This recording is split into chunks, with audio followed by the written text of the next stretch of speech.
جی بسم اللہ الرحمن الرحیم. ملیکہ صاحب بہت شکریہ جی اپنے شو میں دعوت دینے کا. دیکھیے پہلی بات تو یہ مسودہ میرے اطلاع کے مطابق کل سے پہلے سے ان کے پاس ہے. چند دن پہلے غلط نہیں میرے پاس جو اطلاع ہے میں آپ کو بتا رہا ہوں کہ کل سے پہلے ہی ان کی ٹیم کے پاس موجود تھا. پچھلے دنوں میں ہی, ایسا نہیں کہ کافی عرصے سے, مگر ان کے پاس موجود تھا. دوسری بات یہ ہے کہ وربلی جو گفتگو ہے, آپ نے دیکھا کہ ہماری لیڈرشپ بھی ان کے پاس گئی, زرداری صاحب بھی گئے, ٹیمز کا آنا جانا, ملاقاتیں جاری تھی, تو ایک بنیادی گفتگو تو جاری تھی.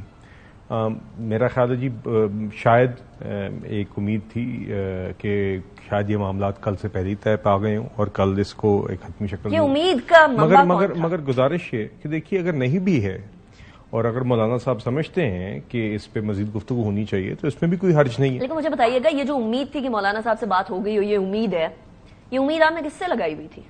حکومت سے, شہباز شریف صاحب سے, زرداری صاحب سے؟ نہیں دیکھیے یہ تو اس کی نتیجے میں تھی نا جی, کہ جو بھی ڈسکشن آپس میں جماعتوں کی چل رہی تھی انکلوڈنگ مولانا صاحب. بہرحال بات یہ ہے کہ آئینی ترمیم ہے, اگر اس کے اندر وہ سمجھتے ہیں کہ مزید گفتگو ہونی چاہیے تو بالکل ہو سکتی ہے. ہم نے تو کہا ہے, آج بھی آپ نے دیکھا فلور آف دا ہاؤس پہ آپ نے بھی اعظم طاہر صاحب اور خواجہ آصف صاحب کی بھی باتیں سنائی, کل شام کمیٹی میں بھی بات ہوئی, عرفان صدیقی صاحب کی بھی آپ نے بات سنائی. تو آئندہ دنوں میں کمیٹی کے اوپر مزید اس کے اوپر ڈیلیبریشن ہوگی. دیکھا آپ نے کہ جس طرح کانسٹیٹیوشنل کورٹس ہیں, دیگر چیزیں, اس پر نے کہا کہ کوئی اعتراضات نہیں ہیں, اس کی تفصیل پہ آئی ایم شیور ڈیبیٹ ہوگی. کچھ اور میجرز ہیں جس سے شاید وہ اعتراض کرتے ہوں. بہرحال یہ ساری وہ چیزیں جو ہم سمجھتے ہیں کہ عرصہ دراز سے یہ پینڈنگ ہیں, 18ویں چارٹر آف ڈیموکریسی کے کچھ ریمیننگ حصے جو آج تک امپلیمنٹ نہیں ہوئے یا ان کو عملی طور پہ آئین کا حصہ نہیں بنایا جا سکا. لیکن پھر ڈیڈ لاک جو آیا وہ اسی بات پہ آیا نا. ایک تو وہ کہہ رہے ہیں کہ ان کو مسودہ نہیں ملا, آپ کہہ رہے ہیں کہ آپ کی اطلاعات کے مطابق میرے خیال سے کل سے پہلے تھا, شاید ایک دو دن پہلے سے. ایک دو دن پہلے کا مطلب یہ ہے کہ کل ان کو یہ ڈیمانڈ نہیں کرنی چاہیے تھی کہ ہمارے پاس تو مسودہ نہیں ہے. بہرحال جی دیکھیے بات یہ ہے, لیکن اگر چلیے مسودہ چلا گیا یا نہیں چلا گیا, what ever the case was, جب تک انہوں نے ہاں نہیں کہی تھی تب تک حکومت کو یہ کیا جلدی تھی کہ سیٹرڈے کو سنڈے کو ہم نے نہیں ہوا نا جی. نہیں دیکھیے کوئی جلدی تو دیکھیے نہیں دیکھیے, اگر اتنی جلدی ہوتی تو کیبنٹ کے اندر وہ مسودہ جا کے اپروو ہو چکا ہوتا. اور بھی طریقے تھے آپ کہہ رہے ہیں؟ نہیں پروسیس یہ ہونی تھی کہ حکومت نے جب ایک دفعہ ایک پولیٹیکل اس کے اوپر ایک اگریمنٹ آ جائے تو پھر حکومت نے اس کو کیبنٹ میں لے کے جانا تھا, کیبنٹ سے اپروو ہو کے پھر وہ اسمبلیز یا دونوں ہاؤسز میں آنا ہے, کسی ایک ہاؤس میں پہلے آنا ہے, نیشنل اسمبلی یا سینٹ کے اندر. تو پولیٹیکل چونکہ وہ معاملہ ٹائیڈ اپ نہیں تھا اس لیے کیبنٹ میں نہیں لیا. اگر اجلت ہوتی تو ہم کیبنٹ میں لے کے چلے جاتے اس معاملے کو. تو دیکھیے نا, اس لیے ایسی اجلت نہیں تھی, ایک امید ضرور تھی کہ شاید اس سے پہلے اگریمنٹ ہو جائے. اگر کسی وجہ سے کسی ایک فریق کا بھی, جس طرح مولانا صاحب کا ایک موقف ہے, وہ سمجھتے کہ کچھ اور ٹائم درکار ہے, اس میں کوئی حرج نہیں ہے. اور دیکھیے دوسری بات یہ کہ آپ نے کہا کہ جی وہ کوئی کسی کی شکست کسی کی جیت, یہ کوئی شکست جیت کا معاملہ نہیں ہے. نہیں یہ آئینی اصلاحات کا معاملہ ہے جس کے اوپر ہم نے ایک پیکج پرپوز کیا ہے. اچھا, اٹس امیزنگ کہ آپ لوگ اب کنسنسس لانے کی کوشش کر رہے ہیں نا. یہ کنسنسس اگر پہلے لانے کی کوشش کرتے تو کیا ہی بات نہیں, تو پہلے یعنی پی ٹی آئی کو بھی ایڈ کر لیتے, پی ٹی آئی, کیونکہ ہمیں کل یہ پتا چلا تھا کہ مولانا صاحب پی ٹی آئی کو یعنی اپوزیشن کی باقی جماعتوں کو بھی منانے کی کوشش کر رہے ہیں. اختر مینگل صاحب کو بات یہ نہیں کر, کوئی بھی آئینی ترمیم جو ہے وہ صرف تب پاس ہوتی ہے جب 2/3 of the national assembly and 2/3 of the senate separately اس کو پاس کریں. اس سے زیادہ پولیٹیکل جسے آپ کہیں نا اگریمنٹ ہو نہیں سکتی کسی بھی چیز کو پاس کرانے کے لیے. تو یقیناً 18ویں ترمیم پہ ڈیبیٹ ہوئی تھی بلال صاحب. نہیں دیکھیے, اس کے اوپر ایک جماعتوں کی prior to placing it in the house ایک کافی آپس میں بات چیت تو ہوئی ہے. مگر اب آپ دیکھیں خورشید شاہ صاحب جس کمیٹی کو چیئر کر رہے ہیں, پارلیمنٹری کمیٹی کو, اس کے اندر بھی اب دیگر سیشنز ہو گئے اور آئندہ دنوں میں اس کے اندر مزید تفصیلی باتیں ہوں گی. مگر اس کے اندر بنیادی بات یہ ہے کہ اس کے اندر یہ بالکل ایک سیاست سے ہٹ کے یہ معاملہ ہے کہ آپ نے ججز کی تقرری کا طریقہ کار کس طرح بہتر ہو سکتا ہے. اس کے اندر پارلیمنٹری ریپرزنٹیشن اپوزیشن کی بھی ٹریجری کی. اس کے اندر کانسٹیٹیوشنل کورٹس کے قیام کی بات کی گئی جو چارٹر آف ڈیموکریسی کا حصہ تھا, جس سے آئینی معاملات ایک مخصوص کورٹ میں جائیں گے, جس کا سمرو صاحب نے بھی ابھی کہا کہ ان کو کوئی اعتراض نہیں ہے. اور آپ کی جو ایگزسٹنگ کورٹس ہیں, سپریم کورٹ, ہائی کورٹ, ان کے اوپر جو ان کیسز کا لوڈ ہے جس کی وجہ سے عام عوام کے کیسز متاثر ہوتے ہیں, عرصہ ڈیلے ہوتے ہیں, اس کے لیے ایک راستہ کھلے گا. اچھا, دیگر چیزیں جس کے اوپر بات چیت ہو سکتی ہے, دیگر چیزوں کے اوپر بات کرتے ہیں. نیاز صاحب, ایک بات تو طے ہے کہ مولانا صاحب کی امامت میں آپ نے نماز پڑھی ہے پی ٹی آئی نے, تو یعنی مولانا صاحب اگر اگری کر جائیں گے تو پی ٹی آئی کو بھی کوئی مسئلہ تو نہیں ہوگا, کیونکہ وہ خود کہہ رہے ہیں کہ اگر آئین سے متصادم ہوا کچھ تو پھر ہم اس کو پاس نہیں ہونے دیں گے, ہم اس کی سپورٹ نہیں کریں گے. ہمارا کام تو ہے مولانا صاحب کو اپروچ کرنا، سمجھانا کہ بیسیکلی اس وقت حکومت وقت عدلیہ پہ حملہ کرنے جا رہی ہے اور وہ کسی طرح سے بھی اس حملے کا حصہ نہ بنے. آگے چوائس ان کی ہے. دیکھیں وہ چلے بھی ساتھ جاتے ہیں نیشنل اسمبلی میں، پھر بھی ان کا نمبر پورا نہیں ہوتا. یہ پھر بھی 5 نمبر شارٹ ہے جس کے لیے انہوں نے بندے اغوا کر کے رکھے ہوئے ہیں. اور بنیادی طور پہ جو سمجھنے والی بات ہے، یہ بڑے ہی جو ہے نا لبے لپٹے الفاظ میں لا منسٹر صاحب نے بھی آج کہا کہ ہم عوام کی بہتری کے لیے کر رہے ہیں. دیکھیں کسی ملک میں آپ نے دیکھا ہے کہ آپ کی ہائیسٹ عدلیہ، آپ کی کانسٹیٹیوشنل عدالت سپریم کورٹ ہے، وہ موجود ہے. اس سپریم کورٹ کو آپ انڈر کرنا چاہ رہے ہیں ایک اور عدالت کے، جسے فیڈرل آپ کانسٹیٹیوشنل کورٹ کا نام دے رہے ہیں، اور ساتھ ہی ساتھ اس کا سارا اپوائنٹمنٹ کا پروسیس وزیر اعظم صاحب نے اپنے ہاتھ میں رکھا ہوا ہے. اور مزے کی بات ہے کہ وہ فیڈرل کورٹ اپوائنٹ ہو جائے تو پھر جو ججز کی فیوچر میں اپوائنٹمنٹ ہائی کورٹس میں کرنی ہے، اس میں عددی تعداد فیڈرل کانسٹیٹیوشنل کورٹ کی زیادہ ہے. تو بیسیکلی ایک پورے سسٹم کو ہائی جیک کرنے کی کوشش کی جا رہی ہے، اور ذہن میں یہی ہے کہ کسی طرح سے اسٹیٹس کو بچایا جائے. جو 8 فروری میں جو ہے نا ایک لایا گیا ایک مخصوص طریقے سے، اس کو کسی طرح سے طوالت دی جائے. کسی طرح سے یہ الیکشن پٹیشن دوبارہ نہ کھلیں، وہ رستہ روکا جائے. کسی طرح سے آرٹیکل 17 میں فیڈرل کانسٹیٹیوشنل کورٹ کا حوالہ دے کے پی ٹی آئی پہ بین لگوایا جائے. ایک اسکرپٹ لکھا جا رہا ہے، اور جو کہ یہ سٹینڈ کسی طرح سے نہیں ہونا. جس طرح انہیں کل ہزیمت کا سامنا ہوا ہے، اس سے برا حال ان کا عدلیہ کے سامنے ہوگا، کیونکہ سپریم کورٹ میں جو آلریڈی چیلنج ہو گئی ہیں، اور ادھر یہ بتا نہیں سکیں گے. یہ بات آپ نے درست کی ہے کہ وہ 6 وکلا گئے میرے خیال میں اور انہوں نے چیلنج کیا. مجھے بتائیے گا کہ اگر پارلیمنٹ کوئی قانون سازی کرنا چاہے تو کیا کوئی عدالت ان کے راستے میں رکاوٹ بن سکتی ہے کہ آپ قانون سازی نہیں کر سکتے؟ وہ 2/3 میجورٹی جیسے وہ لے کر آ رہے ہیں، وہ ان کا کام ہے.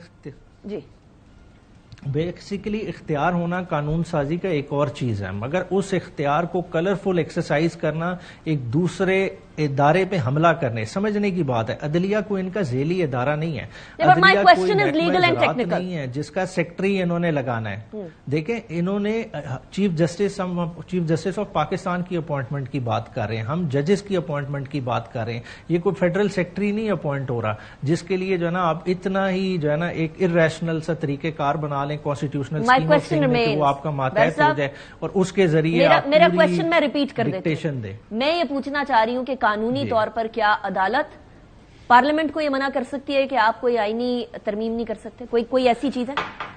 دیکھیں پریکٹس اینڈ پروسیجر بھی بل کی سٹیج میں تھا، اب آئینی ترمیم ایک ڈاکومنٹ کی شکل اختیار کر گئی ہے. دیکھیں اگر یہ ہوتا نا 2 دن پہلے کا تو تب تھی ڈسکشن کی فیز میں. جب مسودہ ایک بات آ گیا تو اس میں ایک واضح گورنمنٹ نے پوزیشن لے لی ہے. جب گورنمنٹ واضح پوزیشن کسی بل، کسی ایکٹ، کسی کانسٹیٹیوشنل امینڈمنٹ پہ لے لینا تو تب وہ امینیبل ہوتی ہے. اور پریکٹس اینڈ پروسیجر میں آپ نے دیکھا پہلے یہ اسٹے ہوا تھا، آپ کے سامنے ہی ہوا اور وہ بعد میں ڈیسائیڈ ہوا ہے. یہ پریکٹس اینڈ پروسیجر رولز کے اندر اور اس کے اندر تھوڑا فرق ہے، وہ ہم آگے بھی ڈسکس کریں گے. لیکن بلال اظہر کیانی صاحب، اب ناؤ واٹ؟ کیونکہ دیکھیے اب وہ وقت مل گیا تو عدالت میں بھی معاملہ چلا گیا، سپریم کورٹ کے اندر بھی معاملہ چلا گیا. اب وہ وقت مل گیا تو 19 تاریخ کو وکلا نے بھی بول دیا کہ ہم باقاعدہ اس کے اوپر جو ہے وہ احتجاج کریں گے اور تحریک چلائیں گے، وکلا تحریک. اور آپ کو پتا ہے وکلا تحریک جو ہوتی ہے نا وہ ذرا مختلف سمت میں لے جایا کرتی ہے معاملات. وکلا کو اپنی رائے ضرور دینی چاہیے، ان سے اگر انپٹ جس طرح لی جا سکتی ہے وہ لی جانی چاہیے. مگر میں اس بات سے نیازی صاحب کی بالکل اختلاف کروں گا جو انہوں نے مثال دی، جو آپ نے بات کی. دیکھیے آئین میں ترمیم کرنا اور آئین کے مطابق 2/3 میجورٹی کے ساتھ نیشنل اسمبلی اور سینٹ دونوں ہاؤسز سے سیپریٹلی پاس کرانا، یہ صرف پارلیمان کا اختیار ہے. اور یہ نہیں ہو سکتا کہ کیونکہ ایک قانون سپریم کورٹ کو پسند نہ آئے تو اس کو اسٹرائک ڈاؤن کر دیں. دیکھیے اور خاص طور پہ آئینی ترمیم، لیکن ایک قانون نہیں بنا. نہیں دیکھیے نہیں بنا نا، اور اس لیے قانون بنا لیں. نہیں گزارش ہے تو وہ کس طرح کس چیز کو انٹرٹین کر سکتے ہیں جو قانون بنا ہی نہیں. اور اگر بن بھی جائے تو جو تھریش ہولڈ ہے جس کے اوپر وہ اس کو کسی بھی صورت انٹرٹین بھی کر سکتے ہیں کہ پارلیمان کا بنایا ہوا قانون 2/3 میجورٹی کے ساتھ دونوں ہاؤسز سے وہ اسٹرائک ڈاؤن کرنے کا سوچیں بھی. نہیں دیکھیے مجھے ذرا وہ just on this particular point جو مثال انہوں نے دی پریکٹس اینڈ پروسیجر بل کی، جو انہوں نے مثال دی وہ خود سپریم کورٹ کی ایک غلطی کی مثال. ایک بل جو بل کی سٹیج پہ تھا اس کو انٹرٹین کر کے انہوں نے پہلے سے اس پہ سٹے دے دیا. آپ کوئی بھی سپریم کورٹ کے پاس یہ بالکل حق نہیں ہے کہ پارلیمان کی لیجسلیشن کی آپ صلاحیت کے اوپر کوئی قدغن لگا سکیں. ہاں اگر کوئی بل بن گیا ہے اور آپ یہ پروو کر سکتے ہیں کہ یہ بل جو ہے جب یہ ایکٹ میں تبدیل ہو گیا ہے تو یہ آئین سے کسی طرح متصادم ہے، تب وہ کر سکتے ہیں۔ یہ ہے کہ کیا، کیونکہ دیکھیے آئین کے مطابق پلرز آف دا اسٹیٹ ہیں، اور پلرز آف دا اسٹیٹ کے اندر ایک عدلیہ ہے تو ایک آپ لوگ ہیں۔ اگر آپ کے کام میں وہ مداخلت نہیں کر سکتے تو آپ نہیں، بڑا فرق ہے۔ آئین بنانے والے پارلیمان تھی، آئین میں ترمیم کرنے والے بھی صرف پارلیمان ہے، لیکن آئین میں ترمیم کیسے کی جا رہی ہے؟ نہیں، parliament is the mother of all institutions. دیکھیے دوسری بات یہ ہے، نہیں دیکھیے اس کے اوپر آپ ڈیبیٹ کر سکتے ہیں، مگر آئینی ترمیم کو اس طرح اسٹرائک ڈاؤن کرنے کا سوچنا یا بات کرنا یا ایک ڈسکشن میں ایک بات آئی ہونا پارلیمان کو آپ اس کے اوپر کیس کو انٹرٹین کرنا، میرے خیال سے I don't think that they have that space. دوسری جہاں تک بات ہے کہ آپ آئینی کورٹس کے پرو اگینسٹ جو بھی آپ کی آرگیومنٹس ہیں وہ آپ ضرور کریں، اور جو پریکٹس اینڈ پروسیجر بل کے اندر بھی ہوا تھا ایونچولی پھر وہ سپریم کورٹ نے مانی تھی، اور ایونچولی پھر وہ پریکٹس اینڈ پروسیجر بل آج ایک ایکٹ ہے، اور اس کے تحت ہی ڈیموکریٹائزیشن آف سپریم کورٹ ہوئی ہے، جس کے اندر آپ نے دیکھا کہ اب ایک جج کے بجائے 3 ججز ہیں جو سو موٹو پاورز کو یا بینچ فارمیشن کا فیصلہ کرتے ہیں۔ چلیے مولانا صاحب بھی آپ کے ساتھ آ جاتے ہیں، دین واٹ؟ نہیں دیکھیے بات یہ نمبرز پورے کریں گے کنونس کر کے۔ نیشنل اسمبلی اور سینٹ کے اندر ممبران ہیں، دیگر جماعتوں سے تعلق رکھنے والے ہیں، دیگر اور ممبران ہیں۔ اگر تو کوئی بھی آئینی ترمیم صرف تب پاس ہوتی ہے جب 2/3 آف بوتھ ہاؤسز، جب 2/3 اکثریت نیشنل اسمبلی کی علیحدہ اور 2/3 اکثریت سینٹ کی علیحدہ خود ووٹ کرتے اس بل کے اوپر، کنونس کر کے کریں گے۔ بالکل ممبران کے سامنے مقدمہ پیش کریں گے، ممبران کو کنونس کریں گے کہ ان آئینی ترامیم کے اندر ملک کا فائدہ۔ دیکھیے وہ تو آگے ہماری امید تھی، نہیں میں چاہوں گا جتنا جلد ہو سکے، مجھے یقین ہے کہ جماعتیں بھی چاہیں گی، کیونکہ آبویسلی اس کے اندر کوئی ابہام ہے، تبھی جو سیشن ہے وہ اس کو غیر معینہ مدت تک کے لیے ڈیلے کیا گیا۔ نیچرلی ایک کمیٹی، مگر کمیٹی از دیئر، دیکھیں نا جس کمیٹی کے اندر ڈسکشن ہونی ہے، جس کے اندر کافی بھاری پارلیمنٹری ریپرزنٹیشن ہے، سینٹ سے بھی، نیشنل اسمبلی سے بھی، ٹریجری سے بھی، اپوزیشن سے بھی، وہ کمیٹی تو اپنا کام جاری رکھے گی، وہاں پہ گفتگو جاری رہے گی۔ تو اس کے نتیجے میں مجھے امید ہے جب کوئی زیر حاصل گفتگو کے بعد کوئی اگر کنسنسس ہو جائے گا تو انشاءاللہ پھر ہم امید کریں گے پھر house can always be called, both houses can be called, اور وہ ووٹنگ تو ہو سکتی ہے وہاں پہ، پھر بل لے ہو سکتا ہے۔ دیکھیں نا ابھی تک اس کے اوپر ایک ڈسکشن جاری ہے۔ رائٹ بیرسٹر صاحب، ایک اسٹیٹمنٹ آئی تھی عطا صاحب کی طرف سے کہ اوور آل کنسنسس پیدا کرنے کی کوشش کی جا رہی ہے، اور مولانا صاحب جو ہیں اپوزیشن کی باقی جماعتوں کو بھی رام کرنے کی کوشش کر رہے ہیں۔ اچکزئی صاحب نے بھی فرمایا کہ اگر تو یہ آئین کے مطابق ہوئی تو میں سب سے پہلا شخص ہوں گا جو کہ آئینی ترمیم کی سپورٹ کروں گا۔ سو ان کیس اگر اس پہ کنسنسس باقی جماعتوں کا، وہ جو تحریک تحفظ آئین والی جماعتوں کا ہو جاتا ہے، دین واٹ؟ پی ٹی آئی کا اس کے اوپر میں نہ مانوں والی سچویشن ہے، یا کچھ چینجز کر کے کچھ سچویشن ایسی ہو سکتی ہے؟ دیکھیں پی ٹی آئی کا موقف کلیئر ہے۔ ایک تو یہ جو اسپیشل کمیٹی بنی ہے یہ اس مقصد کے لیے بنی نہیں ہوئی تھی، یہ اسپیکر صاحب نے بنائی تھی، جو بیسیکلی پارلیمان پہ 9 ستمبر کی شب حملہ ہوا تھا اس کے لیے بنی تھی۔ یہ تو اس میں ڈسکشن شروع ہو گئی تو اب اس میں بزنس کو ٹریٹ کر رہے ہیں، مگر وہ اس مقصد کے لیے نہیں ہے، اور عمر ایوب صاحب وغیرہ نے اس وقت اس پہ ٹویٹ بھی کیا تھا۔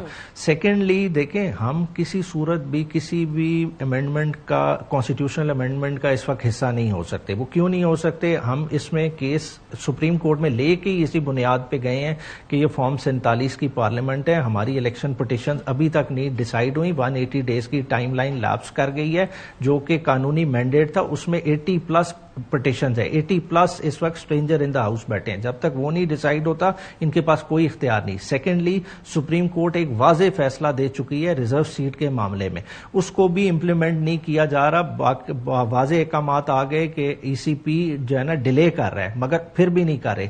تھرڈلی کے پی کے کا جو سب سے ہمارا برابر کا حصے دار ہے سینٹ میں، اس میں ابھی تک سینٹ کا الیکشن ہی نہیں ہوا، جب تک ہاؤس ہی کمپلیٹ نہیں ہے تو آئینی ترمیم کا تو سوال ہی نہیں بنتا۔ تو اس طرح کی کسی کاروائی کا پی ٹی آئی حصہ نہیں بنے گی، اپنا وزن اپنا اس پلڑے میں نہیں ڈالے کرتے اور آپ لوگ مخصوص نشستوں والی سچویشن کو نہیں ڈیل کرتے تو اس کا مطلب 5 سال تک کوئی آئینی ترمیم نہیں ہو سکتی ہے، کوئی لیجسلیشن کی طرف نہیں جا سکتا۔ یہ تو 1 مہینے کی مار ہے۔ دیکھیں الیکشن پٹیشنز دیکھیں بڑی سمپل سی ہیں، الیکشن پٹیشنز کیا کہہ رہی ہیں، جتنی ہیں وہ کہہ رہے ہیں وہ الیکشنز نہ کرا کر آپ لوگ ساری آئینی ترامیم کے بیچ میں جو ہے وہ ڈیم بند باندھنا چاہ رہے ہیں۔ Is that what you're saying؟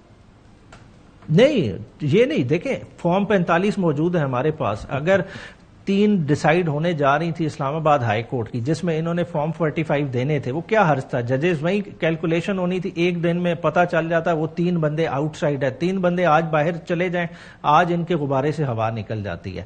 بنیادی طور پہ تو نمبر گیم ہے نا آئینی ترمیم، اس کو ہم اتنا لائٹلی تو نہ لیں. باقی نمائندگی جب دیکھیں سینٹ میں جس طرح سے ہو رہا ہے معاملہ ہو رہا ہے، اب میجورٹی صوبہ ہے کے کے، جہاں اس وقت 9 سے زیادہ سیٹیں سینٹ میں ہماری آنی ہیں، ٹھیک ہے، اس کا الیکشن رکا ہوا ہے انہی ریزرو سیٹوں کی وجہ سے. کروا لیں. تو آپ کس طرح سے انتخابات عمیر نیاز صاحب نہ کروانا تو آپ لوگوں کا پروگیٹو تھا نا، آپ لوگوں نے ڈیسائیڈ کیا تھا. کے پی کے نہیں الیکشن کمیشن نے نوٹیفائی کی ہے ریزرو سیٹ آج نوٹیفائی کر دیں، کل الیکشن ہو جائے گا. بات ہے اس سے الیکشن کے ریزلٹس کا فرق پڑتا ہے. آپ دیکھیں بیچ میں سے 3 سیٹیں ہم ہار جائیں. ٹھیک بلال صاحب، مسئلہ یہ نہیں ہے کہ آئینی ترمیم ٹھیک ہے یا نہیں ہے، مسئلہ یہ بھی نہیں ہے کہ ضرورت ہے یا نہیں ہے. اگر ضرورت نہ ہوتی تو obviously مولانا صاحب بھی نہ مانتے، اچکزئی صاحب بھی نہ کہتے کہ اگر آئین کے مطابق ہوئی تو پھر وی ول سپورٹ. لیکن مسئلہ یہ ہے کہ جو پورا پروسیس ہوا ہے وہ پروسیس نے اس کو ایسا لگا ہے جیسے حکومت کی ملفائڈ ہے. نہیں انیکا صاحبہ، یہ تو خیر باتیں ہیں نا، یہ تو اب آپ جس طریقے سے بات کو ٹویسٹ کرتے ہیں نیازی صاحب کی. اب دیکھیں نا بات، میں تو حیران ہوں اس سوچ پہ، مطلب کہ ایک معاملہ ہے جو پارلیمان کا معاملہ ہے. اب آپ چلے گئے خود چل کے کورٹ چلے گئے، کورٹ میں آپ کیا نہیں، کورٹ کیا ڈھونڈنے گئے ہیں آپ پارلیمان میں بیٹھے ہوئے ہیں. اگر آپ کو اتنا ہی میٹھا میٹھا ہپ ہپ کڑوا کڑوا تھو کرنا تو استعفے دیں، باہر جائیں. پھر روزانہ آگے کیوں کہتے ہیں لیڈر آف دا اپوزیشن کو مائک دیں؟ پھر آ کے کیوں اسپیکر صاحب سے کہتے ہیں، پھر آگے کیوں کہتے ہیں کہ جی ہمارے پروڈکشن آرڈر نکالیں؟ پھر آپ اسمبلیوں سے استعفے دیں. وہ تو استعفے نہیں، انیکا صاحبہ گزارش ہے، یہ نہیں ہو سکتا کہ آپ اسمبلی کے اندر آ کے کہیں آپ لیجسلیٹ نہیں کر سکتے چونکہ ہم آپ کو مانتے نہیں ہیں. دیکھیے پھر آپ اسمبلیاں چھوڑیں نا. یہ نہیں ہو سکتا کہ جب دل کیا تو کہیں میں لیڈر آف دا اپوزیشن ہوں، ہمارے یہ پارلیمنٹری رولز ہیں، اور جب کہیں کہ آپ لیجسلیٹ نہیں کر سکتے. یہ کوئی طریقہ نہیں ہے، اور آپ آج پارلیمنٹ کو کمزور کر رہے ہیں. ایک پارلیمان کا معاملہ آپ اس کو اٹھا کے کورٹ میں لے کے جا رہے ہیں جس کا کورٹ کے پاس کوئی اختیار نہیں ہے. میں آپ سے یہ گزارش کر رہا ہوں کہ آپ پارلیمان کا معاملہ پارلیمان میں آ کے ڈیبیٹ کریں، کمیٹی میں آ کے ڈیبیٹ کریں. آپ کون ہوتے ہیں کہ یہ معاملہ اٹھا کے سپریم کورٹ لے کے جائیں جس کا سپریم کورٹ کے ساتھ کوئی لینا دینا نہیں ہے؟ Supreme court has no right to have a say in a constitutional amendment. آپ ایک معاملے کی پٹیشن ہی وہاں پہ جا کے پارلیمان کی توہین کر رہے ہیں. اور آج اسد کیسر صاحب جیسے شخص جنہوں نے 5 سال بے توقیری کی ہے پارلیمان کی، آج پارلیمان اور جمہوریت اور لانتے بھیجنے کی بات کر رہے وہ تھے. اگر غلطیوں سے سیکھ رہے ہیں اس کا مطلب وہ نہیں سیکھ رہے سر. وہ تو آج ان سے کہیں ہم نے جو غلطیاں کی ہم نہیں دوبارہ کریں گے. انہوں نے آج تک نہیں مانی. ان سے کہیں، ان سے کہیں کہ آج وہ معافی مانگیں کہ انہوں نے جو انلیگلی پارلیمان کو ڈیزالو کیا تھا. ان کو کہیں کہ وہ معافی مانگے جب صلاح الدین ایوبی کو ان کی پگڑی اچھال کے ان کو گھسیٹا گیا تھا پارلیمنٹ لاجز سے اسد کیسر کے اسپیکر ہوتے ہوئے. کیا وہ اس چیز کو میچ کر سکتے ہیں جو ایاز صادق نے صاحب اس کا رسپانس دینا چاہیں گے؟ پھر مجھے بریک کی طرف جانا ہے. اچھا دیکھیں، پارلیمان کو کمزور وہ کرتا ہے جو اللہ کے 99 ناموں کے نیچے جھوٹا حلف اٹھاتا ہے، ٹھیک ہے، اور اس کے اگینسٹ الیکشن پٹیشن بھی اور اس سے وہ بھاگ رہا ہو، ٹھیک ہے. اب بلال بھائی خود کہیں، حاضر ناظر اللہ کو جان کے کہیں، ان کے ضلع میں جیلم میں تینوں نیچے M P a P T I کے نہیں جیتے اور دونوں ایم این اے جیلم سے نون لیگ کے جتا دیے گئے ہیں. یہ کیسے ہو گیا ہے؟ بات ہے کچھ تو خدا کا خوف کریں، بات ہے اللہ سے ڈرنا نہیں ہے. پارلیمان یہ اللہ تعالیٰ کی شان ہے. پی ٹی آئی کا جو یہ کہ ایمنیشیا ہے نا، ماشاءاللہ، یہ بھی ساکھیوں پہ چلنے والے جنہوں نے اپنے ٹکٹ خود نہیں بانٹے تھے 2018 میں، سیٹیں تو دور کی بات ہے. یہ اسد کیسر قاسم سوری اسٹے آرڈروں کے اوپر قاسم سوری بیٹھ کے انلیگل پروسیڈنگ پریزائڈ کرتا رہے. نہیں بات یہ نہیں، گزارش ہے ہائی مورل ہارس جس پہ چڑھے ہوتے ہیں نا، حقیقت یہ ہے کہ ایک دہشت گرد آج اڈیالہ جیل میں بیٹھا ہے جو کہتا ہے کہ جو دہشت گردوں والی غنڈوں والی تقریر علی امین گنڈا پور نے کی تھی وہ بالکل ٹھیک کی تھی. گوہر خان جو آج آ کے یہاں پہ ہمیں جمہوریت کے اوپر لیکچر دیتے کہ اسمبلی کے فلور کے اوپر آ کے ان کی باتوں کو عمران خان نے نفی کی. گوہر خان نے آ کے انکنڈیشنل اپالوجی کی. عمران خان نے کہا جو اپالوجی کرے گا اس کو پارٹی سے باہر نکل جانا چاہیے. یہ ان سب کی اوقات ان کا لیڈر کرتا ہے. جی مجھے اینڈ کرنا ہے انفارچونیٹلی، نہیں تو ہم اس کو ڈیبیٹ کو میں بعد میں دہشت گرد کا بتاؤں گا، میں کارگل کا بتاتا ہوں. Thank you very much for joining me in the program. بہت شکریہ بلال صاحب، آپ نے جوائن کیا. Was a pleasure having you. Break کی طرف جائیں گے، اس کے بعد پھر قانونی پہلوؤں کی بات کر لیں گے کہ کیا ایک آئینی ترمیم کے حوالے سے سپریم کورٹ جایا جا سکتا ہے تو کن قوانین کے حوالے سے جایا جا سکتا ہے. After break.